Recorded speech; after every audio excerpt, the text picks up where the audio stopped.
Good evening and very warm welcome to news edge with Fariya Aziz. Tehreek Insaf इस वक्त सियासी तौर पर मुश्किल दौर से गुजर रही है। अवामी मुस्लिम लीग के सरबराह शेख रशीद पीपल्स पार्टी की क़यादत को धमकी देने के मुकदमे में आज जमानत से महरूम रहे और उनकी दरख्वास्त जमानत मुस्तरद हो गई। 2 सूबों से असेंबलियों की तहरीर को 3 हफ्ते हो चुके, लेकिन इलेक्शन की तारीख का ऐलान नहीं हो रहा। 90 रोज में इलेक्शन की आईनी मुद्दत को अब 2 माह से भी कम वक्त रह गया है, लेकिन अब यही लग रहा है कि पंजाब और खैबर पख्तूनख्वा में इलेक्शन बहरहाल ताखीर का शिकार होंगे। आज रोजनामा डॉन की खबर के मुताबिक वफाकी हुकूमत में एक काबिल एतमाद ज़राए का कहना है कि इत्तेहादी जमातें कौमी और सूबाई असम्बलीज के आम इंतखाबात मुमकिना तौर पर इस साल अक्टूबर नवंबर में एक साथ कराने पर मुत्तफिक हैं। ज़राए ने पंजाब और खैबर पख्तूनख्वा के गवर्नर्स के दरमियान होने वाली एक अहम मीटिंग का हवाला दिया है और उन्होंने ये भी कहा है कि इस अहम मीटिंग में निगरान वज़ीर आला पंजाब भी मौजूद थे। इस अहम मीटिंग में शुरका ने मौजूद हालात के पेश नज़र मिलकर इंतखाबात कराने पर इतफाक किया। इजलास में शरीक शुरका का कहना था कि वफाकी हुकूमत इस साल अगस्त में अपनी मुद्दत पूरी कर रही है, उसी वक्त इंतखाबात कराने चाहिए। और फिर हमने ये देखा कि वफाकी वज़ीर ख़ारजा साद रफ़ीक ने भी कहा कि इलेक्शन एक ही वक्त में होने चाहिए। वो भी देखिए। इंतखाबात एक साथ होने चाहिए, अदरवाइज कियोस क्रिएट होगा, एक नया बहरान पैदा होगा। पाकिस्तान बहरानों का मुतम्मिल नहीं हो सकता। ये भी मुमकिन नहीं है कि मुल्क में पूरा साल इंतखाबात ही होते रहें और कोई दूसरा काम ना हो। इलेक्शन से पीडीएम की कोई जमात नहीं भागती, क्योंकि पुरानी सियासी जमातें हैं, कई इलेक्शन लड़ चुकी हैं, जीतते भी हैं, हारते भी हैं। इमरान खान की ये फितरत है, अगर उसकी आप एक बात मानेंगे वो दूसरा मुतालबा करेगा, दूसरा मानेंगे वो तीसरा करेगा। मुल्क में एक वक्त में इंतखाबात होने चाहिए और ये इलेक्शन कोई खेल नहीं है। इमरान खान साहब इस हवाले से वार्निंग दे रहे हैं कि आर्टिकल 6 का मुकदमा बनेगा अगर इलेक्शंस आइन के मुताबिक नहीं होते। फवाद चौधरी साहब ने भी आज इस पर एक स्टेटमेंट दी, वो भी देखिए। आज तकरीबन 25 दिन हो गए हैं पंजाब में और 20 दिन हो गए खैबर पख्तूनख्वा में असम्बलियां टूटी हुई हैं। आर्टिकल 105 आइन का कहता है गवर्नर शैल गिव डेट, जिस दिन असम्बली तोड़ेगा उसी दिन डेट देगा इलेक्शनों की। आइन किधर रह गया? आइन ये नहीं है कि जो आपकी मर्जी में है वो आइन है, जो आइन आपकी मर्जी में नहीं है वो आइन नहीं है। इस पर बात करेंगे। हमारे साथ मौजूद हैं फैसल वारिस साहब। Thank you so much for being on the programme. क्योंकि आप अक्सर इतलात और खबरें दे रहे होते हैं, इलेक्शंस हो रहे टाइम पर? बहन, इस मुल्क में पीआईए की फ्लाइट कभी टाइम पे चली है 35 साल में? सो इलेक्शन और पीआईए की फ्लाइट एक ही जैसी है? एक ही जैसी है। तो नहीं हो रहा इलेक्शन? मैं तो आपको ये बता सकता हूँ कि पीआईए की फ्लाइट जिस दिन टाइम पे चलेगी उस दिन इलेक्शन भी टाइम पे हो जाएंगे। सो सूबाई इलेक्शन की हम बात करें या जनरल इलेक्शन की? दोनों। अभी सूबाई के आपको नहीं होते हुए नजर आ रहे और जनरल इलेक्शन भी होते हुए नजर नहीं आ रही, क्योंकि अब तो कह रहे हैं अक्टूबर में बात हो रही है कि इकट्ठे करा दें। देखिए, वो तो टेक्निकली बात, वो तो इस पैरामीटर पे बात हो रही है कि ये सेंस नहीं बनाती ना कि आपने एक इलेक्शन आज 2 सूबे में करा दी है, उसके 60 दिन के बाद वैसे जनरल इलेक्शन की डेट आ रही है। तो लॉजिकली आपने जहां मुल्क में खाने को पैसा नहीं है, जहां गरीब का रोटी नहीं है, वहां आप अरबों रुपए लगा दे एक इलेक्शन में मजाक के तौर पे और फिर उसके 2 महीने बाद फिर इलेक्शन करा दे, तो कोई सेंसिबिलिटी भी तो होनी जरूरी है ना सियासत के अंदर। लेकिन आईनी तौर पे इसमें कोई नजर नहीं आ रहा तरीकाकार कैसे करें। मैन, आईनी और कानूनी तौर पे बहुत सारे तरीकेकार होते हैं। पाकिस्तान और थर्ड वर्ल्ड कंट्रीज के अंदर बहुत सारे लकूने होते हैं। आपको पानी के गिलास पे भी आइन लागू हो सकता है और चाय का कप पीते हुए कानून लागू हो सकता है। So these are irrelevant things. So जो आप बड़े अरसे से कहते कि बंद गली में जा रहे हैं खान साहब, अब आ गए हैं उस बंद गली में? आप देख रही हैं जो चीज़ें बताई, जो चीज़ बोली, जो चीज़ समझाई, जो चीज़ कहीं बिफोर टाइम, वो सब चीज़ें अल्लाह की मेहरबानी से वैसी ही होती जा रही हैं। और दुआ गो हूँ कि इमरान खान साहब अभी भी उन लोगों से जान छुड़ा लें जो इमरान खान साहब को बंद गली में लाकर उनका नुकसान किया है, उनकी पॉपुलैरिटी का नुकसान किया है, अवाम को एक अच्छे लीडर से दूर कर रहे हैं, डेमोक्रेसी को प्रॉब्लम में ले आए हैं और मुल्क को नुकसान हो रहा है। इमरान खान साहब जितना पीछे हट रहे हैं इन गंदे अंडों की वजह से जो उनको एडवाइस कर रहे हैं। खान साहब इलेक्शन मांग रहे हैं, इलेक्शन मांगना कोई गलत बात है वैसे? देखिए, मैं आपसे बहन करके बात कर रहा हूँ और आप मुझे आगे से गाली दें तो मैं कितनी देर तक बर्दाश्त करूँगा? मैं आपसे कहूँ अस्सलाम वालेकुम तो आप मुझे गाली दें, मैं आपसे चाय का पूछूँ तो आप मुझे गाली दें। गाली से इकॉनमी नहीं चल सकती। किसी को बुरा भला कहने से बार बार, जरूर है बुरे भले जिनको कह रहे हैं वो बिल्कुल मुजरिम है, वो क्रिमिनल्स हैं। पीडीएम एक करप्ट पॉलिटिकल पार्टी का गठजोड़ है, इसमें कोई डिनायल नहीं है। लेकिन उसका तोड़ क्या है? उसका तोड़ ये है कि आप डेमोक्रेटिक वे में आगे बढ़ें, बातचीत करें, अपने गंदे अंडों को साइड पर फेंकें, जो मुखलिस लोग हैं उनको आगे लाएं, जो सिंध और कराची में जैसे इलेक्शन में तबाही हुई है, वो इलेक्शन में, जनरल इलेक्शन में तबाही ना हो जाए, उससे बचने की बात करें, अपने आप को बचाएं चीज़ों से। गलती पे गलती, पहले आपने ओवरऑल कॉन्फ्रेंस जीता, आप डट जाते, आपने पंजाब जैसे बड़े सूबे को छोड़ दिया, केपी को छोड़ दिया, फिर आपने इस्तीफे दिए थे, इस्तीफे वापस लेने गए तो उन्होंने कहा मैं इस्तीफे कबूल कर दिए। अब आइंदा आने वाले में आप नंबर गेम पूरी खो चुके हैं, आपका प्रेसिडेंट भी जाएगा। प्रेसिडेंट जाने के दो रीजन हैं, एक तो नंबर आपके पूरे नहीं रहे, ठीक है जी। अब ये भी आप कहें कि किसी ने करा दी, जब आप इस्तीफे मंजूर हो गए और आपने इस्तीफे दिए थे और दोनों हुकूमतें निकल गए, तो प्रेसिडेंट ने जाना है। और प्रेसिडेंट आरिफ अलवी को तो वैसे भी जाना है कि वो चापलूसी करते हुए फंस गया, जब दोनों तरफ वो गलत खेल रहा था और इमरान खान साहब मुखलिस नहीं था। प्रेसिडेंट के लिए आप ये मैं प्रेसिडेंट के लिए कह दी, मैं तो किसी के लिए भी बात कर सकता हूँ। मैं प्रेसिडेंट कोई आसमान से उतरा हुआ थोड़ी है, तो मेरे ऐसे आदमी है। करा रहे थे, he was trying to be diplomatic. But if you're trying to play smart, thinking कि ये सीट आप जदाद में लाए, तो उस सीट पे, प्रेसिडेंट की सीट पे बिठाने वाला अल्लाह ने वसीला इमरान खान साहब को बनाया था, मुझे वजीर बनाया तो उसका वसीला भी अल्लाह ताला ने इमरान खान साहब को बनाया। तो हमें ये नहीं भूलना चाहिए कि वो हमारा वसीला है और हम उस कुर्सी पे बैठ के कहें कि इसको साइड पे कर दो, इससे इसकी मिसअंडरस्टैंडिंग करवा दो और मैं कुर्सी पे बैठा रहूंगा। ऐसा नहीं होता। कह रहे हैं प्रेसिडेंट ऑफ पाकिस्तान खान साहब के हवाले से मिसअंडरस्टैंडिंग आप थोड़ी सी रिसर्च कर लें तो आपको आजकल के उनके और खान साहब के ताल्लुकात से आपको खुद भी पता चल जाएगा। मैं तो जो चीजें वक्त से पहले बताता हूं, अवेयर है इस बात की बहुत अच्छी तरह। खान साहब को बहुत सारी चीजें अब उनकी आंखों के सामने आती जा रही हैं और वो भी खुद सोचते भी हैं, समझते भी होंगे, परेशान भी होंगे कि किन किन के साथ उन्होंने भलाई की और किन किन ने उनके साथ। मीडिएशन की कोशिश तो प्रेसिडेंट आरिफ अलवी कर रहे थे, आप ही कह रहे हैं कि उसमें इंटेंशन उनकी ठीक नहीं थी। ये आपका क्लेम है। देखिए मेरी बात सुने बहन, देखिए अगर मैं वजीर आजम का कैंडिडेट नहीं होना तो मैं वजीर आजम के लिए बात कर सकता हूँ। तो जब मैं आर्बिट्रेट कर रहा था और उसके रिजल्ट्स भी लाके दे रहा था, क्योंकि मैं इमरान खान का रिप्लेसमेंट नहीं हूँ, ठीक है जी, ना हो सकता हूँ। लेकिन अगर मैं ये सोचूंगा मेरी कुर्सी जमी रहे, इमरान खान साहब आए या ना आए, तो फिर आदमी पकड़ा जाता है, फिर दोनों जगह पकड़ा जाता है। तो जो दो जगह गेम खेल रहे थे वो दोनों जगह एक्सपोज हो गए हैं।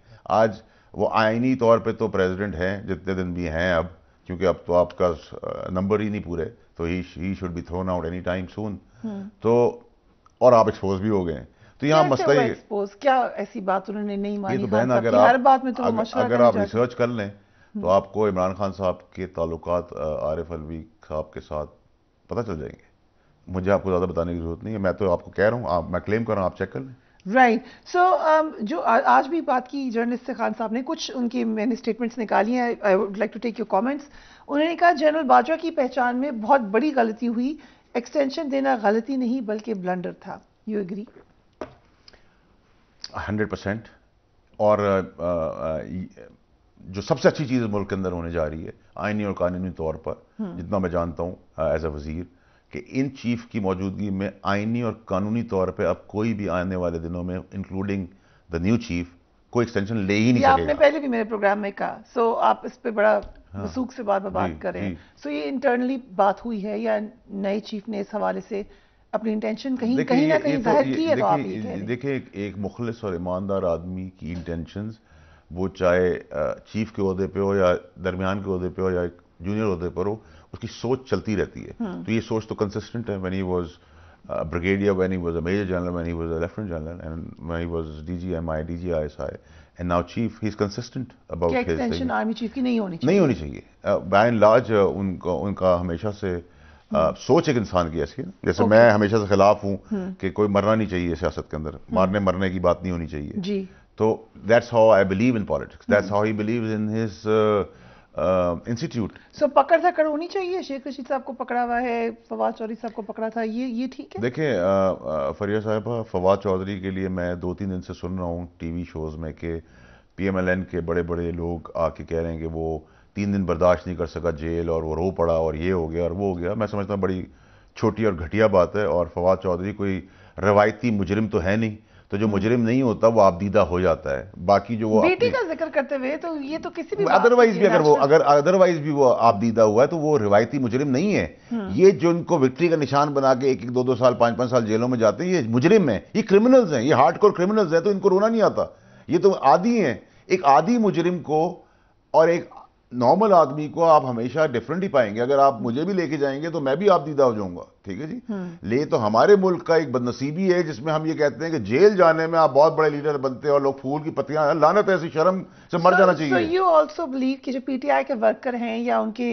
एमएनएज रह चुके हैं या जो लोग भी हैं, ये नई जेल को बर्दाश्त कर सकेंगे, तो फिर जेल भराव तहरीक कैसे होगी? देखिए, जेल बर्दाश्त तो देखिए, आदमी जब अल्लाह किसी इम्तिहान में डाल देता है तो फिर उसके लिए उसको इतना दिल गुर्दा भी दे देता है। It's not about that. जिस तरह फवाद चौधरी को कोशिश की जा रही है शर्मिंदा करने की, मैं उसके खिलाफ हूँ। ये किसी के साथ भी हो सकता है। आजम स्वाति साहब को भी करनी आजम स्वाति साहब के ऊपर I don't want to comment because I don't find him as honest as he was claiming and whatever he was portraying was all drama. So I don't want to comment रो रहे थे। आप कहते हैं उनकी बेटी को वीडियो नहीं भेजी गई? देखिए जी, मैं मुनासिब नहीं समझता कि मैं उनकी बेटी मेरी बेटी की जगह है, तो I won't comment. But by and large Fawad Chaudhry के केस के अंदर जिस तरह उसको उसकी तस्लील करने की कोशिश की जा रही है, तो बड़ी गैर मुनासिब घटिया बात है। और मैं उसकी आप दीदा होने पर अच्छा फील करता हूं कि उसके अंदर वो इंसान मौजूद है, क्योंकि वो रिवायती क्रिमिनल नहीं है। लेकिन जो बाकी लोग जेलों में गए हैं जिनका वो बता रहे हैं, एक स्टेटमेंट दी और इतना बड़ा देखिए, इलेक्शन कमीशन तो इलेक्शन कमीशन का तो मैं खुद भी डसा हुआ हूँ, और इलेक्शन कमीशन तो पार्टी बन गया है, और इलेक्शन कमीशन के अंदर मैं सुप्रीम कोर्ट में भी जा चुका हूँ उनके मेंबरों के खिलाफ, और जो खुद सादिक अमीन नहीं है वो दूसरों को सादिक अमीन का सर्टिफिकेट दे रहे हैं। फवाद चौधरी ने कहा, आप कहते हैं ठीक कहा? उन्होंने कहा कि एक तो जो थ्रेट वाला पार्ट अगर माइनस कर दें, मुंशी वाला जो पार्ट था, मुंशी वाला क्या कि वो मुंशी बने हुए पीडीएम के, यही कहा उन्होंने। मेरा ख्याल से उसने बड़ी इज्जत वाला लफ्ज यूज किया। आप एग्री करते हैं? मैं 100% एग्री करता हूं। आप क्या लफ्ज यूज करेंगे अगर टेलीविजन पे? सॉरी, चपरासी। आप इलेक्शन कमीशन के लिए वर्ड यूज करें? मुंशी तो बहुत मतलब एक सीनियर लेवल है ना, मैंने जूनियर लेवल शुरू। Okay, my disclaimer to this statement, ये आपकी स्टेटमेंट है। Okay, you can take it back अगर आप लेना। Why should I take it back? मैंने कोई गलत गाली थोड़ी दी है। फवाद चौधरी पे मुकदमा बना इसी हवाले से। नहीं, फवाद चौधरी मुकदमा इस बात पे बना है कि उसने किसी को जान से मारने की धमकी दी है। उनको कहा है हम उनके बच्चों का एहतसाब करेंगे, but I have the right to my opinion. मैं किसी के बारे में भी कोई भी बात कह सकता हूँ, ये मेरा ओपिनियन। आप भी मेरे बारे में कुछ भी कह सकती हैं। ओके, मैंने आपसे और भी बहुत सारे, शेख रशीद का भी बता दें, उनके साथ ठीक है? शेख रशीद के साथ भी देखें जी, एक एज है उनकी जी, और उस एज के अंदर ये रिवायत जब हमने भी की तब भी गलत की, और अब भी जो हो रही है तब भी गलत। I want to ask you this, ये बार बार कहते हैं कि क्योंकि आप लोगों ने ये सब कुछ किया तो अब भुगते हैं। दो गलत चीजें एक सही नहीं बन सकती। लेकिन क्या ऐसे प्लान होता था? खान साहब कहते थे इसको पकड़ लो, ऐसा आप वजीर थे। नहीं, खान साहब ने ऐसी बात नहीं। खान साहब को आगे बताया जाता था कि इसका इतना बड़ा जुर्म है कि ये पकड़ा जा रहा है। कौन बताता था? ये जो खान साहब के सांप कीड़े गटर के कीड़े, आई डोंट नो, बट बहुत सारे लोग थे। सो ये आके उनको ब्रीफ करते थे और वो कहते थे पकड़ लो? नहीं, वो कोई पुलिस की चौकी थोड़ी चला रहे थे कि पकड़ लो, ऐसे तो थोड़ी थे। प्राइम मिनिस्टर साहब, इमरान खान साहब लीडर थे, उनको बताया कि जी एक आदमी ने मिसाल के तौर पे कत्ल किया है, तो पुलिस को पकड़ने जा रही थी। वो कहते थे कत्ल की सजा अगर पकड़ना है और उसके ऊपर सजा है तो वो। लेकिन वही लोग जो ना पसंद थे इमरान खान साहब को, उनके ऊपर मुकदमा नहीं तो चले, उनके ऊपर मुश्किल हालात शुरू हो गए। सो वो महज इत्तेफाक ही था। क्या मतलब? यू सेइंग कि उन्होंने कहा, जैसे राना सनाउल्लाह साहब के लिए कहा जाता है कि खान साहब ने उनके हवाले से बयान दिया था इसकी मूछें घसीटूंगा, और लोगों के हवाले से या ख्वाजा आसिफ साहब के हवाले से नापसंदीदा थे ये लोग खान साहब को। सो मुश्किल में आए उनके ज़माने में। मेरा नहीं ख्याल कि खान साहब इतनी बारीकी में कोई चीज़ देखते थे, मैं नहीं समझता, ये इल्ज़ाम होगा। बट बाय एंड लार्ज किसी की डिसलाइकिंग का मतलब ये नहीं कि आप उसको, मैं भी बहुत सारे लोगों को डिसलाइक करता हूँ, लेकिन मैं ये नहीं चाहूँगा वो जेल में जाए। ठीक है, सो अभी जो हो रहा है ये विंडिक्टिवनेस है, सियासी ये जो पीडीएम कर रही है, ये डाइवर्ट करिए मेन इश्यूज से, क्योंकि अपनी नाअहली और नालायकी छुपा नहीं पा रहे हैं और भट्टा बिठा दिया पाकिस्तान का, तो वो इन सब चीज़ों के अंदर उलझा रहे हैं और ऑप्टिक्स को चेंज करें, डाइवर्जन कर रहे हैं। वो मरियम बीबी भी बहुत बड़े बड़े नाम ले लेके बहुत कुछ बड़ी बड़ी बातें कर रही हैं एक्स चीफ के बारे में। तो जो कुर्सी में बैठे हुए थे, 5 लोगों के बारे में बात तो उसमें मैंने आपकी शो पे कहा था कि उसमें खोसा साहब थे, उसमें साकिब निसार साहब थे, बाजवा साहब थे, फैज हमीद थे और इमरान खान। 5 आदमियों पर कैंपेन लॉन्च की। मैंने आपको पहले कब बता दिया था कि ये डिजाइन हुई है और वही हुई। तो मैं कहता हूं कि अगर बाजवा साहब इतने बुरे आदमी हैं मरियम बीबी के हाथ से हिसाब से, तो उस वक्त क्यों नहीं किया जब वो कुर्सी पे थे, और उन्हीं के होते हुए रिजीम चेंज का हिस्सा क्यों बने, और उन्हीं की क्यों फिर तस्वीर पढ़ते रहे और आज आप कुर्सी से उतरे आप उनको गालियां दे रहे हैं? ठीक है, कह रही है उनकी हुकूमत आई ही 28 के बाद है, नए चीफ के आने के बाद। ये कैसे? देखिए वो तो एक पॉलिटिकल स्टेटमेंट है ना कि आज आर्मी ए पॉलिटिकल हो गई है, तो वो पैराए में वो बात करें, लेकिन हैंडिंग ओवर टेकिंग ओवर तो बाजवा साहब के होते हुए ही ना। सारी मीटिंग्स जो होती थी सिक्योरिटी की भी सपोर्ट कर रहे थे पीडीएम को। मैं समझता हूं कि बाजवा साहब ने पहले पीटीआई को सपोर्ट किया, फिर वो चाहते थे कि शायद वो सभी के साथ अच्छे ताल्लुकात बना के चले जाएं, लेकिन वो जब आप सबके दोस्त बनते हैं तो फिर आप किसी के दोस्त नहीं रहते। इन अ नटशेल आपने बता दिया कि हुआ क्या था। सो सपोर्ट थी, हर तरफ थी, कभी इधर थी कभी उधर थी, थ्रू आउट। हाँ, वो तो पिंग पोंग बॉल थी, टेबल टेनिस चल रहा था उस वक्त। हाँ। अब खत्म हो चुका है, अब तो army is totally apolitical. So अब ये खान साहब की कॉस्ट हमने आपको दिखाई, उन्होंने कहा एस्टैब्लिशमेंट एक आदमी का नाम नहीं है, नया आर्मी चीफ अपनी पॉलिसी लाता है, लेकिन यूं लगता है कि अभी भी बाजवा साहब की पॉलिसी चल रही है। खान साहब ने कहा, देखिए फिर से नामुनासिब बात है, खान साहब को रियलाइज होना चाहिए कि वो खुद एक इदारे को हमेशा बड़ा सपोर्ट करते रहे और राइटली सो, ठीक बात भी थी, और उस इदारे के लोगों ने उनकी इक़्तिदार में आने में भी बहुत हेल्प की है, ठीक है जी। और थर्ड वर्ल्ड कंट्रीज में ये हेल्प बड़ी नॉर्मल चीज़ है, ऐसा नहीं कि जैसे इमरान खान साहब के लिए हुआ। तो एटलीस्ट हम वो काम ना करें, हमसे मतलब वो साबका पार्टी मेरी जो थी कि आप जिस नर्सरी से निकले हों उस नर्सरी के अंदर ही फिर जहर उगलें, तो फिर नवाज शरीफ और आप में फ़र्क नहीं रहेगा। ये तो एक साइड हो गई, पर वो जो कह रहे हैं कि मुझे एक्सटेंशन लग रही है उसी पॉलिसी की, ये तो और भी लोग कह रहे हैं। देखिए बहन, अगर आप मुझे गर्म कॉफ़ी नहीं पिला रही और मैं कहूँ कि आपको इस्टेब्लिशमेंट ने कहा है कि इसको गर्म कॉफ़ी मत देना या इसका ढक्कन खोल देना, तो मेरी सोच है ना, उसका तो आप कोई जवाब नहीं कोई दे सकता ना। अब मैं गाड़ी से निकलूँ और मैं गिर जाऊँ, मुझे इस्टेब्लिशमेंट ने हवा का झोंका तेज करवा दिया आसमान से, तो मेरा तो कुछ उसमें इस्टेब्लिशमेंट का कसूर तो नहीं है।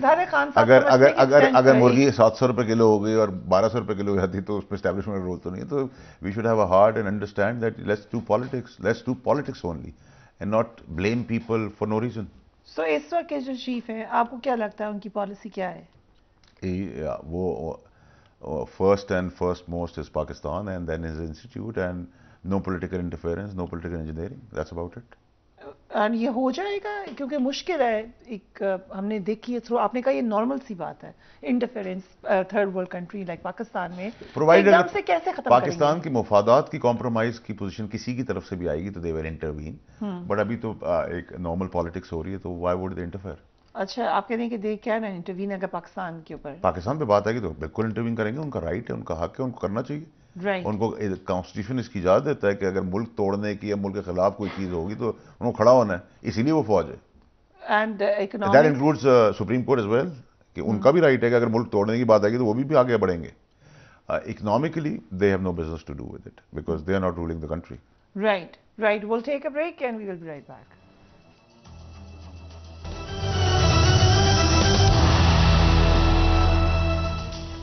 And welcome back. दूसरी तरफ हमें नजर आया इमरान खान साहब की मुश्किलात बढ़ती चली जा रही हैं। आज भी तारड़ साहब ने एक दफा फिर वार्न किया है, जरा देखिए।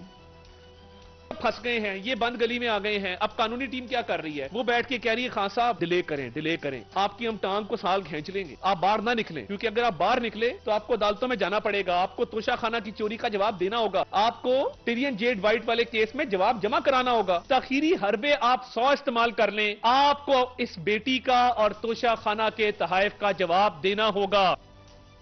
सो वादा साहब, क्या डिस्क्वालीफाई होने जा रहे हैं खान साहब? कौन सा मुकदमा लगता है आपको कि मुश्किल है? देखिए बहन, मैं एक मुकदमे में तो बात करना मुनासिब नहीं समझता, क्योंकि मेरे बड़े हैं इमरान खान साहब और मेरे लीडर रह चुके हैं और मेरी आज भी उनका इज्जत और एहतराम और प्यार का रिश्ता है। तो एक केस पे तो मैं कोई बात करूंगा, बट ये भी सोचा जाए कि 90s में ही जाके मुकदमा निकालना था, अभी हुकूमत करके गए हैं, वहां से कोई बात होती? देखिए बहन, मैंने आपसे कहा ना कि कभी कभार सिस्टम जब आंख बंद करता तो हाथी निकल जाता है और जब आंख खोलता तो दुब भस जाती है। तो जब सिस्टम की आंख खुल जाए तो फिर बहुत सारे लकूने कानूनी पेचीदगियां हो जाती हैं। और उससे पहले मैं खान साहब से कह रहा था कि वो सब कारपेट से चीज़ें बाहर निकलना है, उससे पहले टेबल पर बैठें, मसले हल करें, आगे बढ़े। और आगे बढ़ने में आपको क्या परेशानी थी? आपको अल्लाह ने इज्जत दी थी, पॉपुलैरिटी दी थी, आपको क्या फ़र्क पड़ता था कोई और चीफ आ जाता, ये चीफ आ जाता, सुप्रीम कोर्ट का कौन सा चीफ जस्टिस बनते, हमारा उससे क्या ताल्लुक था? हम क्यों इन्वॉल्व हो गए इन चीज़ों के अंदर?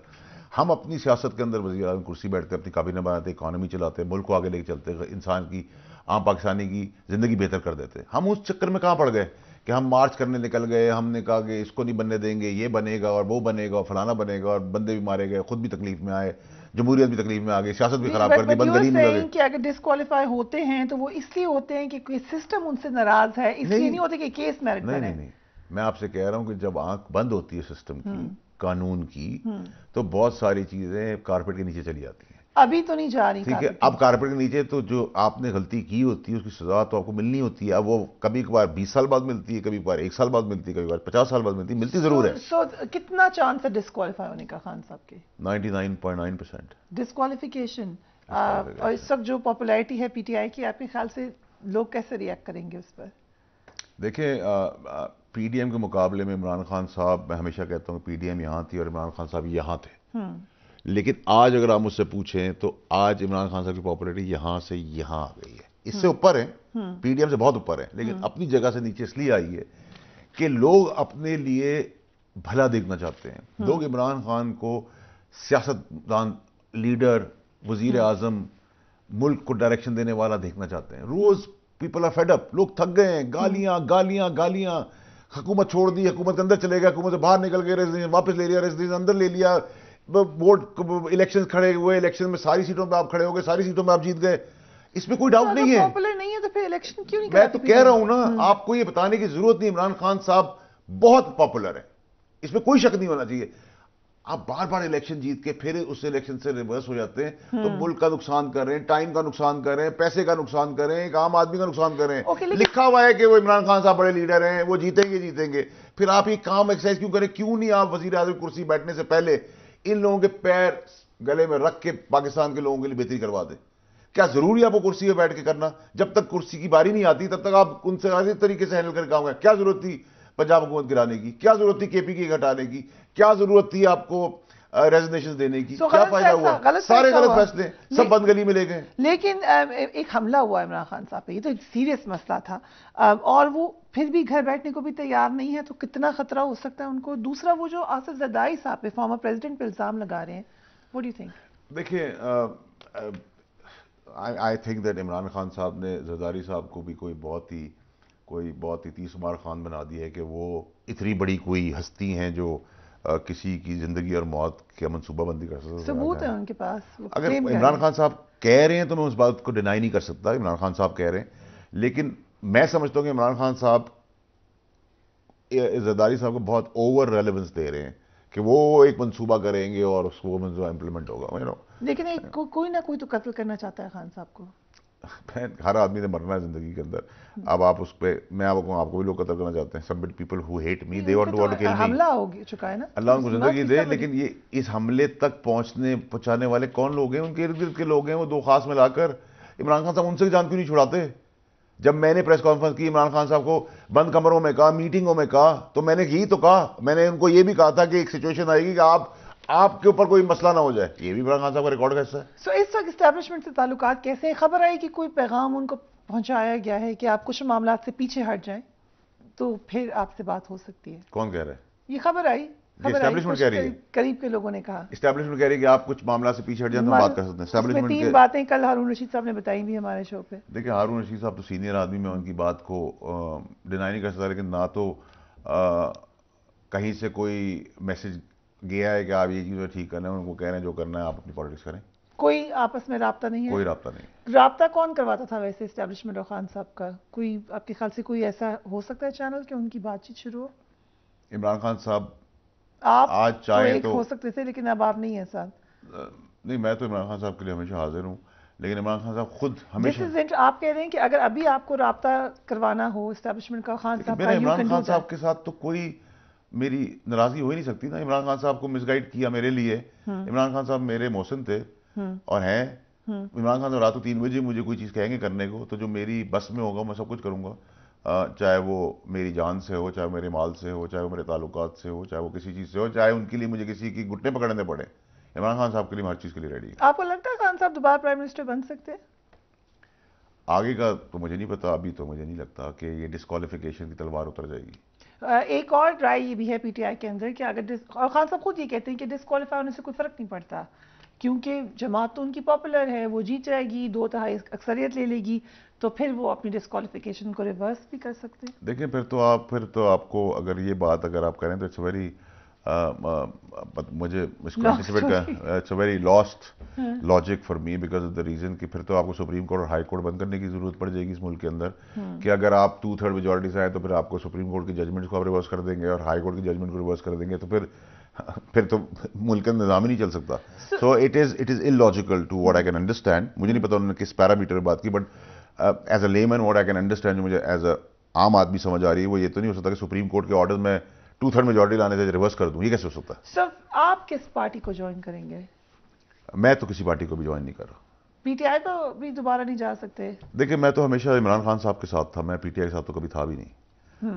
तो I am always there for Imran Khan साहब and that's about it. So far I have not planned anything. कोई पार्टी किसी आपने उससे कहा एमक्यूएम से सोचा जा सकता है? नहीं, तो मैंने आपको मिसाली तौर पर बात की थी, नई पार्टियां भी आ सकती हैं, बहुत कुछ हो सकता है। सो नई पार्टी आ रही है, फिर आ भी सकती है, मतलब कोई नामुमकिन चीज नहीं है। मिफ्ता इस्माइल साहब वगैरह का ग्रुप आपने ज्वाइन करने का नहीं सोचा? मिफ्ता इस्माइल मेरा दोस्त है, हम एक ही ग्रुप के अंदर क्योंकि हम कारोबार करते हैं। सो आप उसमें जा सकते हैं नेक्स्ट लेक्चर में? मैं इंडिपेंडेंट लड़ सकता हूँ अगर मुझे लड़ना हुआ। राइट।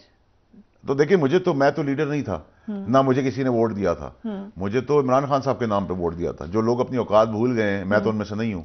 सो ये स्टेटस बता दें मिफ्ता इस्माइल साहब का, आपके दोस्त है, वो हैं पीएमएलएन में कि नहीं है?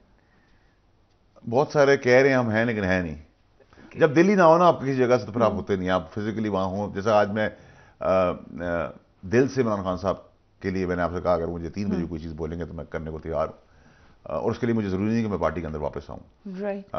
लेकिन मैं दिल से पार्टी के साथ नहीं हूँ, क्योंकि जो मेरी इतनी 15 साल की खिदमत, ईमानदारी, नेक नियती करने के बाद मेरी वालदा का इंतकाल हुआ लास्ट ईयर, और जो ये ट्रोल्स ने पीटीआई के मेरी वालदा के लिए बातें की, वो तो मेरे दिल में गड़ गई हैं, और उसका जवाब मैं सूद समेत ले सकता हूँ और नाम लेके दे सकता हूँ। और जब मैं थ्रेट करूँगा तो मैं थ्रेट नहीं करूँगा, मैं करके दिखाऊँगा। बट उससे मुझे दुख ये हुआ कि इमरान खान साहब को तो खैर वो ट्विटर से वो गुजरते नहीं है या उनका टाइम नहीं है वो देखने का, लेकिन जो लोग बैठे हुए हैं दाएँ बाएँ के उनके साथ, उन्होंने तो वो तो ट्विटर से भी हैं, उन्होंने तो नहीं रोका। फवाद चौधरी ने ज़रूर मुझे उसके ऊपर एक बात कही थी कि आई डिडंट लाइक इट और मेरे बस में नहीं है, and I accept him very respectfully कि वो मेरा दोस्त है और मैं भी उसका दोस्ती निभा रहा हूँ और निभाता रहूँगा। और so as for Sheikh Rashid साहब, if he God forbid if he is been pulled towards Sindh, तो मैं जाऊँगा उनसे मिलने, मैं उनके लिए खाना भी लेके जाऊँगा। जो मेरे रिश्ते हैं वो मेरे रिश्ते रहेंगे। राइट। फैसल वारिस साहब, thank you so much for giving us time. हम ब्रेक ले रहे हैं, उसके बाद कराची चलेंगे। कराची की सूरत हाल क्या है राइट आफ्टर ब्रेक।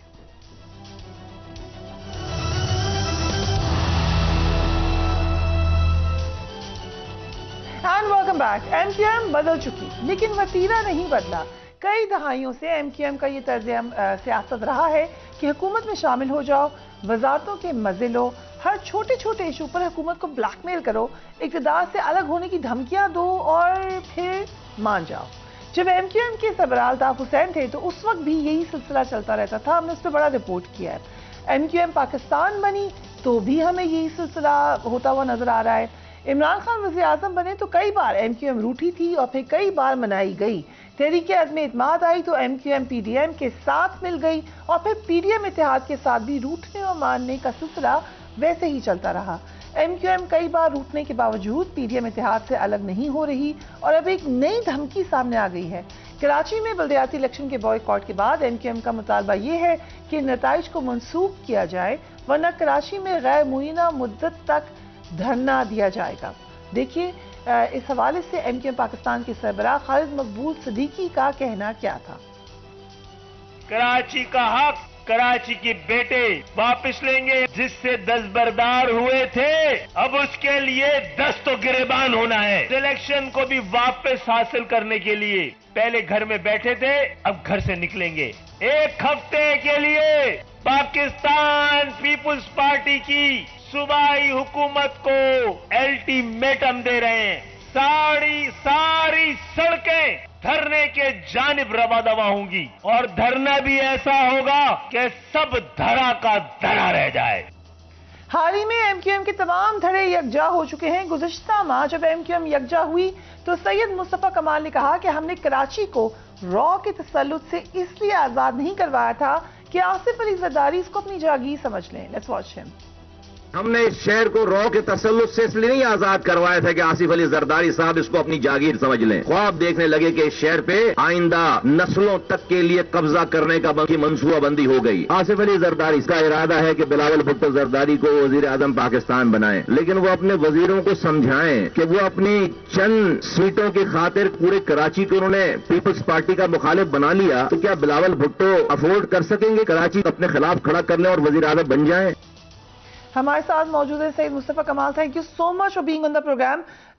मुस्तफा साहब, इधर से जो आपने स्टेटमेंट दिए शुरू करते हैं, आपके बॉयकॉट का अपेरेंटली तो लगता है फायदा सबसे ज्यादा पीपल्स पार्टी को हुआ है, तो फिर एक तरफ आप पीपल्स पार्टी को तनबीह कर रहे हैं, लेकिन जो आपने एक्शन लिया था आपको नहीं लगता उससे उनको बड़ा फायदा हुआ? नहीं, किसी को फायदा नहीं हुआ है। फायदा जो है वो मैं समझता हूं कि कराची के लोगों को हुआ है हमारे बॉयकॉट से, क्योंकि उनका ये जो एक इशू था जो कि जेन्युइन इशू है वो अभी अलाइव है और हम इसको जो है वो परसू कर रहे हैं। और वो इशू क्या था? वो इशू ये था, हमने बॉयकॉट क्यों किया? क्योंकि प्रोविंशियल गवर्नमेंट ये मान चुकी थी 10(1) सेक्शन 10(1) के विड्रॉ करने का जो लेटर उन्होंने जारी किया था उसमें ये मान चुकी थी कि हाँ हमसे गलतियां हो गई हैं और हमने कराची के 53 यूनियन काउंसिल्स कम कर दी हैं। हमारा क्लेम था कि 70 यूनियन काउंसिल्स कम हैं। पीपल्स पार्टी की सूबाई हुकूमत ये मान चुकी है कि वो 53 यूनियन काउंसिल्स कराची में कम हैं और इसी सिलसिले में उन्होंने सिर्फ वर्बली नहीं माना बल्कि उन्होंने एक लेटर लिखा जिसको हम बार बार कहते हैं 10(1) के विड्रॉल का लेटर। सेक्शन 10(1) के विड्रॉल का लेटर यही है इलेक्शन कमीशन को कि हाँ हमसे गलती हो गई है, आप इलेक्शन रोकें, हम यहां पर हल्का बंदियों में 53 यूनियन काउंसिल्स ऐड करके दोबारा इलेक्शन कराएंगे, फिर हम इलेक्शन कराएंगे। इलेक्शन कमीशन ने उनकी बात नहीं मानी। इलेक्शन कमीशन 3 सालों तक तो इलेक्शन नहीं करा सका यहां पे। अब 1 महीने के लिए 30 दिनों के लिए अगर वो और रुक जाते तो यहां पर 53 यूनियन काउंसिल्स ऐड हो जाती। उन्होंने नहीं मानी बात और उन्होंने इलेक्शन करा दिया। हम अगर इलेक्शन में चले जाते और बॉयकॉट ना करते तो ये जो 53 यूनियन काउंसिल्स का क्लेम है ये हमेशा के लिए दफन हो जाता, खत्म हो जाता। कराची के लोगों ने हमारी बात की तायद की, उन्होंने वोट नहीं दिया। सब लोगों के वोट मिलाकर भी 10 लाख वोट नहीं पड़ रहे बन रहे, सारी पार्टीज के वोट मिलाकर। एमक्यूएम के 2015 में 11,68,000 वोट अकेले के वोट हैं एमक्यूएम के, और 2% से 4% वोटिंग टर्नआउट था। और बकिया आपने देखा 3 दिनों तक ठप्पे लगाते रहे और रोड पर लाकर बैलेट पेपर और बैलेट बॉक्स लाकर रोड पर जो है वो ठप्पे रख रहे थे। आपके टीवी की स्क्रीनों पे ये तमाम मनाजर दिखाए गए। तो अब हमारा ये क्लेम है कि भाई चले इलेक्शन जो हो गया है, हम तो कहते हैं इस इलेक्शन को जब आपने सेक्शन 10(1) को विड्रॉ कर दिया तो कराची में कोई कॉन्स्टिट्यूंसीज रही नहीं। इसका ये मतलब है हम ये एक तरफ तो कह रहे हैं कि इलेक्शन बिल्कुल नल एंड वॉइड करार दिया जाए, दूसरी तरफ हम ये कह रहे हैं कि अगर आप इलेक्शन को होल्ड भी करते हैं तो आप ये 53 यूनियन काउंसिल ऐड करें जो कि एक शहर के बराबर है। एक शहर, एक नए शहर के बराबर इख्तियारात और वसाइल मिलेंगे। और जिन पार्टीज ने ये इलेक्शन लड़ा है मैं समझता हूं कि उन्होंने कराची के साथ जो है वो बददियानती की है, ज्यादती की है कराची के साथ। बट मुस्तफा साहब, आपको लगता है कि ये मुतालबा मान लिया जाएगा? आप कह रहे हैं दोबारा बल्दियाती इलेक्शन भी करवाए जाएं, हल्का बंदिया वोटर लिस्ट दुरुस्त नहीं थी, ये हो भी सकता है? एक तरीका बताया था फारूक सत्तार साहब ने, एक बात की थी एक मीटिंग में, पहले जरा वो सुन लीजिए क्या कहा था उन्होंने। किसी और का दस्ते नगर आपको बनने की जरूरत ही नहीं है, हम उस कमी को इंशाअल्लाह ताला पूरा कर देंगे। अब वक्त आ गया है कि हमें वफाकी हुकूमत से भी अलग हो जाना चाहिए और सूबाई हुकूमत की तरफ तो देखना भी नहीं। ये इतना बड़ा ट्रम्प कार्ड है आपके पास, आप समझते हैं, इतना स्ट्रांगली आप फील करते हैं, आपने कहा कराची के बेटों ने इस मामले को हल करना है, तो ये आप कार्ड क्यों नहीं यूज करते? देखिए ये बिल्कुल कार्ड यूज भी हो जाएगा अगर कभी ये मौका आ गया तो यूज भी हो जाएगा। अभी इशू है प्रोविंशियल गवर्नमेंट के साथ, एमक्यूएम है वजारतों में फेडरल गवर्नमेंट के साथ, और यकीनन इस वक्त जो है वो हम इस हुकूमत को डिस्टेबलाइज करके अभी जो पाकिस्तान का हशर हुआ हुआ इकोनॉमिकली और जो डिस्टेबलाइजेशन हुई है, आप देखें कि हर तरफ तबाही बर्बादी है, तो इस वजह से शायद कोई सोच विचार हो कि भाई हम इस मौके पे ये वाला काम ना करें कि पाकिस्तान को डिस्टेबलाइज करें, क्योंकि हमारी सीटों से ही ये हुकूमत चल रही है। लेकिन इसका ये मतलब नहीं कि सारी कुर्बानियां हम ही दें। समझते हैं कि आपने उनकी हुकूमत गिराई तो पाकिस्तान डिस्टेबलाइज होगा, लेकिन अगर पीटीआई की गिराई थी तो उससे नहीं हुआ। वैसे आप उस वक्त एमक्यूएम में नहीं थे, लेकिन आपकी राय जानना चाहूंगी। देखें जी, पीटीआई की जब हुकूमत, अभी मैं उस बिहाफ पे तो फरिया मैं आपको मैं क्या कहूँ, अभी जो अजीब सी बात होगी कि मैं उस पर अगर बात करूँ, मुझसे तो आप अभी की बात करें, पिछले 22 दिनों की बात करें ना, और उस पर मैं आपसे बात कह रहा हूँ कि देखें हम पीडीएम की हुकूमत की अभी तो हुकूमत गिराने की बात मैं नहीं कर रहा, मैं तो कह रहा हूँ कि भाई प्रोविंशियल गवर्नमेंट ने एक वादा कर रखा है लेटर लिखकर, हमें जो उन्होंने कह रखा है वो हमें दे दें, और अगर और इसके बगैर कोई चारा, आप कह रहे हैं कि नहीं ये इसके बगैर चारा नहीं है, लाइफ एंड डेथ का मैटर है कराची के लिए। देखिए हम क्या कह रहे हैं, हम ये कह रहे हैं कि भाई एक तो रियासत ये तय कर देना कि कराची, हैदराबाद, सक्खर, मीरपुर खास के लोग किस दर्जे के शहरी हैं। आप मुझे गिनते सही नहीं हैं, फिर आप जब मुझे गिनते सही नहीं है और गलत गिनती के ऊपर भी जब आप हल्का बंदियां बनाते हैं, मेरे आप हल्के पूरे नहीं करते, जहां पर मेरा वोटर है वहां पर 90,000 रुपये एक यूनियन काउंसिल है, जहां पर मेरा मुखालिफ वोटर रहता है वहां पर 15,000 रुपये एक यूनियन काउंसिल है, उसके ऊपर आप जो है वो 53 यूनियन काउंसिल्स कम कर देते हैं। आप यहां पर कोटा सिस्टम नाफिज करते हैं और उसके ऊपर भी आपका अगर दिल नहीं भरता तो आप उस कोटे पर भी मुझे कोटा नहीं देते। 2.5 लाख नौकरियां दी हैं, एक नौकरी कराची हैदराबाद वालों को, भाई 2.5 लाख नौकरियों का 40% कराची हैदराबाद को, शहरी इलाकों को मिलना चाहिए था, नहीं दिया आपने। यहीं के रियाली डोमिसाइल बनाकर आप उनको उस कोटे को भी छीन लेते हैं। एक नई यूनिवर्सिटी नहीं है, हैदराबाद यूनिवर्सिटी नहीं बनने देते। आपका वजीर खड़े होकर कहता है कि भाई मैं हैदराबाद में यूनिवर्सिटी नहीं बनने दूंगा, एक पीने का पानी घर पे आता नहीं है, सीवरेज का पानी जाता नहीं है। तो भाई मैं 75, क्या मेरे पास इसराइल का पासपोर्ट है? क्या सिंध के शहरी इलाके के लोगों के पास क्या भाई इसराइल का पासपोर्ट है, इंडिया का पासपोर्ट है? हम कौन है? मुझे अब ये सवाल है ना, अभी भाई आप हमें रियासत तय कर देना, एक दफा हमारी दर्जाबंदी कर दे कि भाई हम कोई थर्ड कैटेगरी के पाकिस्तान में शहरी हैं, आप हमें हुकूक मांगना हमें जायज नहीं है। भाई आप वजीर आला बन जाते हो, आप वजीर बन जाते हो, ये कोई अगर आप सही हमें गिन लेते, अगर ये यूनियन काउंसिल आप ऐड कर देते, अगर 10-1 के हिसाब से आप सही मर्दमशुमारी और सही हल्का बंदियां कर देते, तो क्या मुझे कराची हैदराबाद के लोगों को क्या एटम बम का कोई इख्तियार मिल जाता? नहीं भाई, उनको अपनी गली की गटर लाइनों का और उनको पानी की लाइनों का इख्तियार, क्या कोई फौज का कंट्रोल आ जाता? क्या खारजा पॉलिसी हमारे पास आ जाती? ने तो काफी बलदियाती इंतखाबात में अच्छा परफॉर्म किया है, तो वो क्यों एक सियासी जमात चाहेगी? वो कहेंगे आपने बॉयकॉट किया है, आप क्योंकि इसका हिस्सा नहीं है, इससे आपकी मैलिफाइड इंटेंशन है। अगर आप सोचें सियासी एतबार से तो वो तो यही कहेंगे। ये मामला तो आप वैसे भी रेस कर सकते थे, इलेक्शन में हिस्सा लेके भी रेस कर सकते थे। नहीं, ये इतना आसान नहीं है कि यहां पर हमारे बगैर कोई इलेक्शन लड़े और उस इलेक्शन को वो आराम से जो है वो एंजॉय करते रहे। इतना आसान नहीं है। मतलब ये जीते जागते करोड़ों लोग हैं। ये क्या बात हुई जी? ये क्या बात हुई जो आपने भी कही है? इसका क्या मतलब है? ये इसका मतलब ये है कि भाई हम अपनी जमहूरी हक को इस्तेमाल करेंगे ना। हम ये इमरान खान साहब जो है वो जायज तरीके से निकाले जाने पर जो पूरे पाकिस्तान को उन्होंने सर पर उठाया हुआ है, हमें आप पीने का पानी नहीं दे तो हम पे कोटा सिस्टम लगा रखा है, हमारी आप गिनती पूरी नहीं करते तो हमारे पास हम रोड पे नहीं निकल सकते क्या? हम क्या मुजाहरे नहीं कर सकते? हम क्या जो है वो धरना देंगे? आप देंगे धरना जी, बिल्कुल। यही मैं कह रहा हूं, ये आसान नहीं है। आप जीते जागते लोग हैं, 3 करोड़ इंसान रहता है यहां पर, 2 करोड़ इंसान हैदराबाद और शहरी इलाकों में रहता है। इतने आराम से आप जो अगर आप जेरीमैंडरिंग करके आप समझते हैं सिंध हुकूमत भी आपकी है, आप मेयर भी आप ले आओगे, आप नीचे जो है यूनियन काउंसिल भी आप ले आओगे, तो भाई हमारा फैसला करो। फिर आप हमें बता दो कि भाई हमारे कोई हुकूक ही नहीं है। हम कोई अभी भी हमारे पास कोई इंडिया का पासपोर्ट है, अभी भी हमारे पास इन शहरी इलाके के लोगों के पास कोई इजराइल का पासपोर्ट है, और इस हुकूमत से तो मैं आवाज ही नहीं लगा रहा। मैं तो अब रियासत को कह रहा हूं कि भाई रियासत तो फैसला करे ना हमारा। ये कौन सा पाकिस्तान का इलाका है जहां पर लोगों को गिना सही नहीं जाता? कौन सा पाकिस्तान का इलाका है जहां पर इस तरह की जो है हल्काबंदियां की जाती हैं? लेकिन मुस्तफा साहब, इसमें कोई आपस में बातचीत हो रही है आप लोगों की पीपल्स पार्टी से? पहले हमें देखा कामरान टिसोरी साहब गवर्नर सिंध बड़े एक्टिव थे इस हवाले से, पर उधर भी खामोशी नजर आ रही है। सो कोई आप लोगों की आपस में बातचीत नहीं हो रही? कोई अश्योरेंस या पीएमएलएन इसमें एक अहम रोल अदा कर सकती है? कोई तो गारंटर होगा आपका बातचीत में? देखें, हर कोई जो है वो अपनी हुकूमत बचाने और हुकूमत दूसरा जो है हुकूमत गिराने में लगा हुआ है। कराची और सिंध के शहरी इलाकों को हमें गिरवी रख दिया गया है और ये इसलिए मैं आवाज लगा रहा हूं कि ये भाई ये जीते जागते करोड़ों लोगों के मसाइल हैं।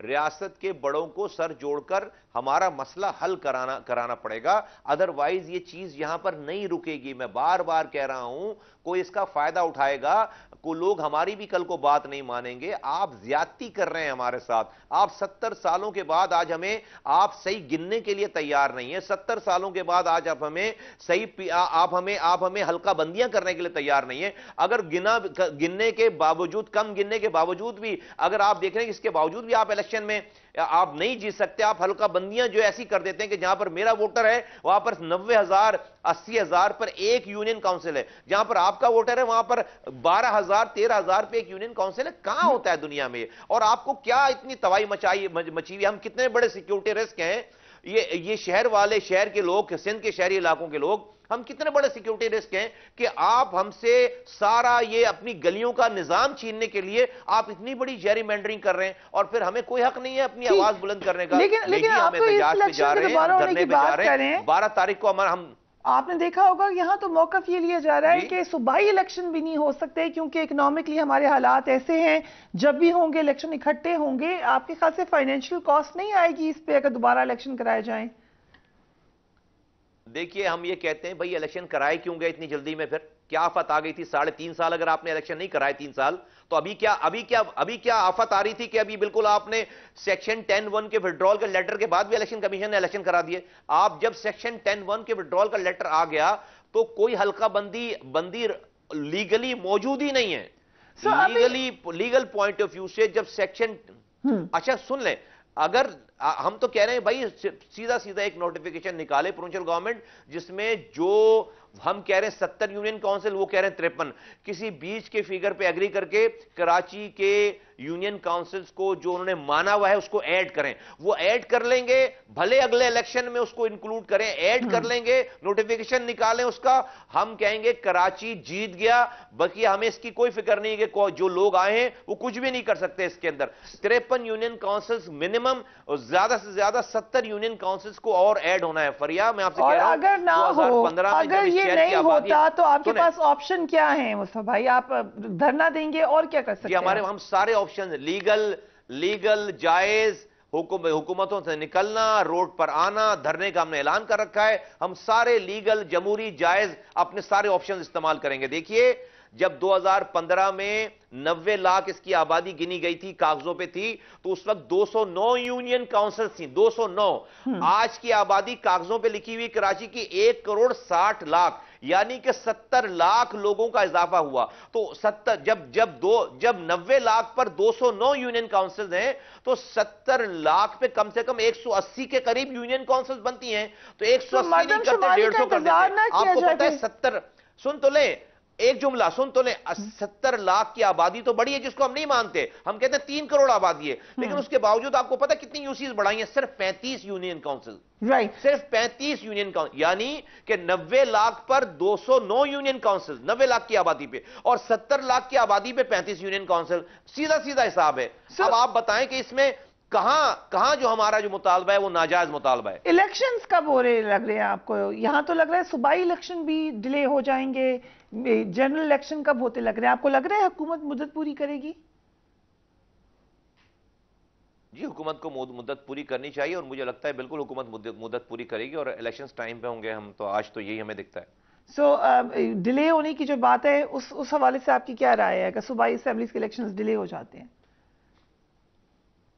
नहीं, मैं समझता हूं कि इलेक्शन टाइम पे होने चाहिए और अपनी मुद्दत असेंबली को पूरा करना चाहिए। और जो सबका मौकफ है, हम तो इस मौकफ के साथ खड़े हैं। बड़ी आजकल डिस्कशन हो रही है डायनेस्टिक पॉलिटिक्स के हवाले से। एमक्यूएम को जो बहुत सारे हम उसकी वीकनेसेस की बात करते हैं, आप खुद करते रहे हैं, आपने अलहदगी भी इख्तियार की, लेकिन एक स्ट्रॉन्ग पॉइंट ये रहा है एमक्यूएम का कि मिडिल क्लास की जमात है, आम लोग इसमें आ सकते हैं, डायनेस्टी नहीं होगी। तो आप लोग का सिस्टम क्या है? आप लोग के इलेक्शंस कैसे होंगे? कौन लीडर बनेगा, या वही लीडर रहेंगे सारी उम्र? आप नहीं बन सकते। नहीं, सारी उम्र भाई, सारी पार्टी ने, सारे वर्कर्स ने खालिद मकबूल सिद्दीकी साहब को सरबराह बनाया हुआ है और वो इस वक्त पार्टी के कन्वीनर हैं। और इलेक्शंस हुए हैं, इलेक्शंस दोबारा होंगे, दोबारा पार्टी चाहेगी, दोबारा वो कन्वीनर बनेंगे। लेकिन कोई प्रॉब्लम नहीं है कहीं पे भी, वो कन्वीनर हैं और वो सरबराह हैं और हम सब लोग उनकी जो है वो सरबराही में काम कर रहे हैं और करते रहेंगे। सर एक बात ये कंसेंसस है इस पे कि जमात इस्लामी को एक ऐसी जमात समझा जाता है जहां पे किसी हद तक डेमोक्रेसी है विद इन द पार्टी और जमातों में नहीं है, आप एग्री करेंगे इससे? हमारे यहाँ भी डेमोक्रेसी है किसी हद तक, जो और जमातों में नहीं है। और मैं समझता हूँ कि जो है वो हमारे यहाँ डायनेस्टिक पॉलिटिक्स नहीं, कोई भी अपने बच्चे को लाकर यहाँ पर या अपनी बच्ची को लाकर या अपने बेटे को, अपने पोते पोतियों को लाकर यहाँ पर कुछ सरबरा बनाने का ख्वाब नहीं देख रहा, ना कर रहा है और ना ये सिलसिला यहाँ पर चलता है। और ये मिडिल क्लास लोगों की पार्टी है, लोग आते हैं और लोग चले जाते हैं और ये पार्टी आगे बढ़ रही है और इंशाअल्लाह आगे आइंदा आने वाले दिनों में इंशाअल्लाह ये अपना खोया हुआ मुकाम वापस लेगी। तो हम ये कह सकते हैं कि एमक्यूएम डायनेस्टिक पॉलिटिक्स के खिलाफ है या उसको अच्छा नहीं समझती? वेल हमने तो प्रूफ किया है एमक्यूएम के हवाले से, तो आप बिल्कुल वाहिद पार्टी है जिसको आप प्रूफ किया है उसने कि उसने अमल करके दिखाया है कि वो डायनेस्टिक पॉलिटिक्स पे यकीन नहीं रखती और उसने मिडिल क्लास और लोअर मिडिल क्लास लोगों को जो ऐवानों में भेजा है और आइंदा भी ये करेंगे हम इंशाल्लाह। लेकिन अलायंस में आप हैं, लेकिन तमाम जमातों में ये एक मसला है। अब जो मेन आज क्योंकि जनरल मुशर्रफ साहब का जनाजा था, आपका उनका करीबी ताल्लुक रहा है, आप उनकी नमाज जनाजा में भी मौजूद थे। कल उनके लिए दुआ पर सेनेट में इख्तलाफात सामने आए, क्या कहते हैं आप इस हवाले से, कैसा तासुर गया? बहुत अफसोसनाक है, जमात इस्लामी ने सारे मराहल ली हैं। 2002 में वो उनकी टीम का हिस्सा रहे हैं, हुकूमतों में रहे हैं और सारी मराहल ली हैं और हमेशा जमात इस्लामी जो है वो फौजी इस्टेब्लिशमेंट का हिस्सा रही है। ज़िया-उल हक साहब के ज़माने में जब वो सारा आइन और भुट्टो साहब को फांसी जो है वो देकर बैठे हुए थे, तो उस वक्त तो वो जो है वो उन्होंने उनके लिए उनको मर्द मोमिन कहते थे, वो अमीरुल मोमिन ही कहते थे, उनकी कैबिनेट में शामिल थे। तो ये मुनाफिकाना रवैया है और ये बहुत ही अफसोसनाक बात है जो कल हुआ है सेनेट में और हम इसकी शदीद अल्फाज में इसकी मजम्मत करते हैं। और इससे शायद ये भी है बात के ये साबित करना चाह रहे हैं कि उनका ताल्लुक कोई कराची से था तो इसलिए आपको इतनी ज्यादा नफरत है, इस बात को क्लियर करना चाहिए। और ये बहुत ही अफसोसनाक बात है। मुशर्रफ साहब से आप लाख इख्तलाफ करें और बहुत सारे इख्तलाफात हो सकते हैं, किए जा सकते हैं, तो आज जो लोग ये मुल्क चला रहे हैं उन्होंने बड़ी जो है दूध की नहरें बाहर रखी हैं यहाँ पर, और जो लोग उससे पहले चला रहे थे उन्होंने बड़ी दूध की नहरें बाहर रखी थी। उस शख्स की जो है वो अगर मुल्क के लिए कुर्बानियां भी एक तरफ आप याद करें कि जो उन्होंने कर रखी है, और बहुत सारी ऐसी चीजें जो कि डिस्क्लोज नहीं हुई हैं। और ये जो बातें करते हैं इस्लाम का नाम लेकर और जहाद का नाम लेकर, मैं भी बहुत सारी चीजें जो है वो इस पर नहीं करना चाहता। अभी ये टीवी पे करने वाली बात नहीं है। अगर वो चीजें खुलेंगी तो फिर पता चलेगा कि यहां पर फिर भाई मुशर्रफ साहब के ऊपर डबल गेम, अमेरिका के खिलाफ डबल गेम करने का यह इल्जाम था, अमेरिका ने लगाया और इसी चक्कर में उनकी जो है वो हुकूमत चली गई। तो वो डबल गेम अपनी जात के लिए कर रहे थे, वो पाकिस्तान के लिए डबल गेम कर रहे थे। तो वो डबल गेम क्या था कि भाई आपको बचाया है बहुत सारे लोग जो यहां पर आकर बहुत सारी चीजें, मैं उस पर डिटेल में नहीं जाना चाहता। तो ये आज अफगानिस्तान फतह कैसे हो गया? आज अगर पाकिस्तान शामिल नहीं होता, पाकिस्तान मदद नहीं करता, तो ये अफगानिस्तान फतह कैसे हो जाता? ये सारे के सारे लोग जो है बच कैसे जाते? तो ये जो डबल गेम का अमेरिका मुशर्रफ साहब पे इल्जाम लगाता है कि उन्होंने अपने घर के लिए डबल गेम उन्होंने जो है वो कर रखा था, पाकिस्तान के लिए कर रखा था। तो आज जो है वो आप उनकी जो है वो एक मरे हुए मुसलमान की आप दुआ, भाई बहुत सारी गलतियां होंगी। हम भी कहते हैं कि आफिया सिद्दीकी का मसला है और बहुत सारे मसाइल हैं, बुक्टी साहब का मसला है, लाल मस्जिद का मसला है, लेकिन भाई है ना। और तो ये आज के लोग भी तो भाई आपको आज की जमहूरी कुव्वतें भी तो मार रही है गटर मेला पानी पिलाकर, ये भी तो मौत दे रहे हैं आपको। लोग मारे जा रहे हैं। मुस्तफा कमाल साहब अभी एक थोड़ा सा सवाल, क्योंकि मैंने जब इंटरव्यू किया जनरल परवेज मुशर्रफ साहब का, अल्लाह उन्हें जन्नत में जगह दे, उनसे मैंने ये सवाल पूछा एमक्यूएम का, क्योंकि उनका जो मुख्तलिफ स्टेप्स हैं जिसमें से एक कदम जिस पे बहस हो सकती है, कुछ लोग उसको सराहते हैं कुछ नहीं सराहते, वो ये कि मुत्तहिदा कौमी मूवमेंट को उन्होंने मजबूत किया, उनके ज़माने में मजबूत हुई, लोकल बॉडी को भी किया, एमक्यूएम को भी किया। लेकिन उनसे जब मैंने सवाल किया आफ्टर एग्जाइल एमक्यूएम के हवाले से, तो उनका कहना यह था कि यू कैन नॉट री एनफोर्स फेलियर, ये उनके अल्फाज है, मैं उनको दोहरा रही हूं। उन्होंने कहा फौज में हमारी टर्म है यू कैन नॉट री एनफोर्स फेलियर, और हमने ये कोशिश करके देख ली, दिस वॉज अ फेलियर। अब ये दोबारा एमक्यूएम को मुत्तहिद नहीं होना चाहिए, ये उनकी राय थी और एक वक्त में आप भी राय रखते रहे हैं, आप क्या कहते हैं? बल मैं वो चले गए इस दुनिया से, मैं उस पर कमेंट नहीं करना चाहता। आज के हालात कुछ और हैं, ग्राउंड रियलिटीज कुछ और हैं, और मैं तो इस बात का कायल हूं कि जो देखें इंसान को लीडर वो होता है जो अपनी ज़ात को पीछे रखे और इज्तिमाइयत का सोचे। हमने मैंने जो कल का कहा किया वो सही किया, मैं आज जो कह रहा हूँ वो भी सही है। वो कल के हालात के हिसाब से थी चीज़ें, आज जो हम कर रहे हैं आज के हालात के हिसाब से चीज़ें। यहाँ पर पीपल्स पार्टी जो है वो इस स्प्लिट का फ़ायदा उठा रही थी और पीटीआई इसका फ़ायदा उठा रही थी। वो समझ रहे थे कि ये हम इस स्प्लिट इस वोट बैंक के डिस्ट्रीब्यूट होने की वजह से हम जो वो जीतेंगे और आगे शहर लेंगे, और एक आवाज़ नहीं बन पा रही थी, लोगों में कन्फ्यूजन थी। हमने इस आवाज़ को जो है वो अपनी आज़ाद को, अपनी अना को पीछे करके यकीनन जो है वो हमने और हमने फिर लोगों की मफाद में और इज्तिमाइयत के ऊपर हमने ये फैसला किया ताकि हम शहर को अच्छा ऑप्शन दे सकें। Right, Saeed Mustafa Kamal sahab, thank you so much for joining us on this program. Karachi के मामलात लग रहा है एक दफ़ा दोबारा कंट्रोवर्सी की तरफ जा रहे हैं, मुतालबा सामने है और एक मुआहदा भी है जिसमें तमाम जमातों के दस्तखत मौजूद हैं। सो आगे क्या होगा यकीनन इंटरेस्टिंग होगा, लेकिन बहरहाल इसमें कोई दो राय नहीं है कि कराची हमारी बैकबोन है, बहुत बड़ा हिस्सा रेवेन्यू का वहाँ से आता है। सो जो कराची आइट्स हैं उनके जो मुतालबात हैं उनके ऊपर यकीनन नज़र डालनी चाहिए। Do take care of yourself. अल्लाह हाफिज़।